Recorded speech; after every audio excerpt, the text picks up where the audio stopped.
Hi friends, ഇത്തവണത്തെ യാത്ര എന്ന് പറയുന്നത് മൈസൂരിലേക്കാണ്, the heritage city of India. നമ്മൾ രാവിലെ ഒരു 6 മണിയായപ്പോഴാണ് ആക്ച്വലി സ്റ്റാർട്ട് ചെയ്തിട്ടുണ്ടായിരുന്നത്. അപ്പോൾ അതേ കുട്ടീസൊക്കെ ആ സമയത്ത് തന്നെ എഴുന്നേറ്റു. ഷൈജു ആൻഡ് ഫാമിലി ആയിട്ടാണ് നമ്മൾ ഇത്തവണ ട്രിപ്പിന് പോകുന്നത്. അപ്പോൾ രണ്ടുപേരും നല്ല ആക്റ്റീവാണ് രാവിലെ തന്നെ.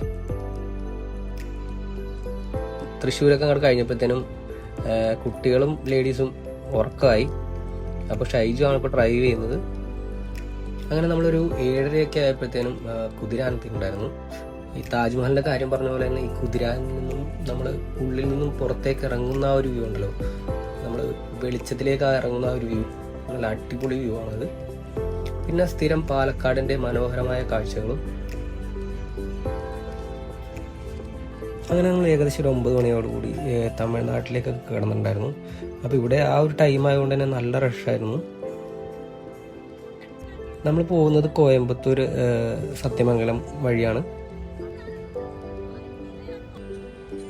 പോകുന്ന വഴിയിൽ സത്യമംഗലം ആ ഒരു ഏരിയയ്ക്ക് എത്തുമ്പോൾ തന്നെ നമുക്കറിയാൻ പറ്റും ഒരുപാട് കൃഷികൾ, വാഴക്കൃഷികളും പലതരത്തിലുള്ള കൃഷികളും നമുക്ക് കാണാം. കൂടാതെ തന്നെ ഒരു കൈൻഡ് ഓഫ് ഭയങ്കരമായിട്ടുള്ള ഒരു വില്ലേജ് ഒരു ഫീല് നമുക്ക് കിട്ടും.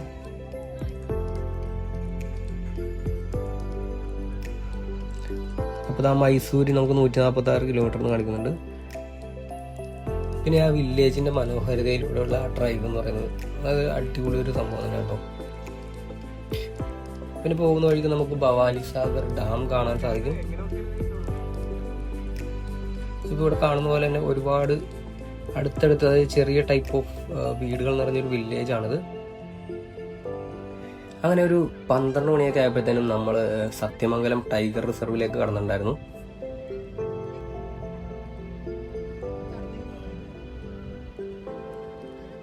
ഇവിടെ ആകെ ടോട്ടൽ ഉള്ളത് 27 ഹെയർ പിന്നുകളാണ്.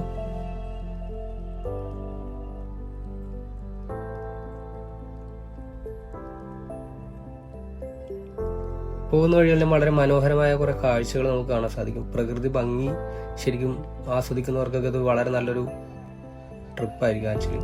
പിന്നെ ഒരുപാട് മറ്റു നല്ല കാഴ്ചകൾ നമുക്ക് ഈ വഴിയിൽ കാണാൻ സാധിച്ചിട്ടുണ്ടായിരുന്നു.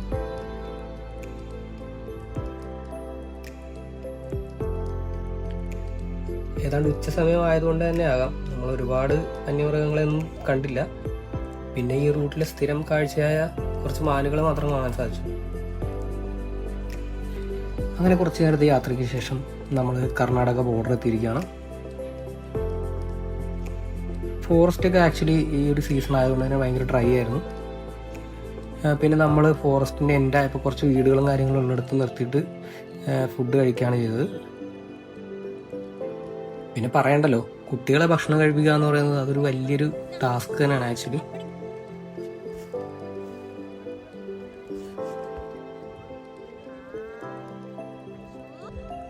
അങ്ങനെ അവിടെ നിന്ന് നമ്മൾ കുറച്ച് നേരത്തെ യാത്രയ്ക്ക് ശേഷം മൈസൂരിലേക്ക് എത്തി.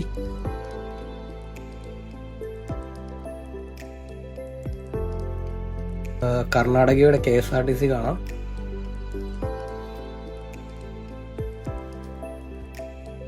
ഏകദേശം 4:00 കൂടിയാണ് നമ്മൾ സ്റ്റേ ചെയ്യുന്ന സ്ഥലത്ത് എത്തിയിട്ടുണ്ടായിരുന്നത്. അപ്പോൾ ഇതാണ് നമ്മുടെ ബാൽക്കണി എന്നുള്ള വ്യൂ എന്ന് പറയുന്നത്.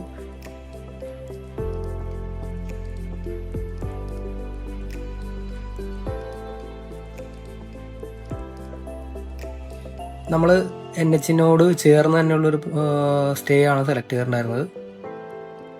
ഒരു രാത്രി സമയത്തൊക്കെ ഇതിൻ്റെ മുകളിൽ കയറി നിന്നിട്ടുള്ള വ്യൂ എന്ന് പറയുന്നത് ഭയങ്കര അടിപൊളിയായിരുന്നു. അന്ന് ദിവസം നമ്മൾ ആദ്യം തന്നെ പോയത് മൈസൂർ പാലസിൻ്റെ നൈറ്റ് വ്യൂ കാണാനായിട്ടായിരുന്നു.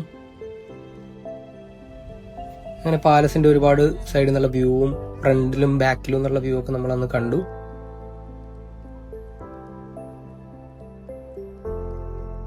കുട്ടികളൊക്കെ ഉള്ളത് കൊണ്ട് തന്നെ രാത്രി ഭക്ഷണം നമ്മൾ പ്രിപ്പയർ ചെയ്യാമെന്ന് വിചാരിച്ചു. അങ്ങനെ എല്ലാവരും നല്ല പണിയിലാണ്.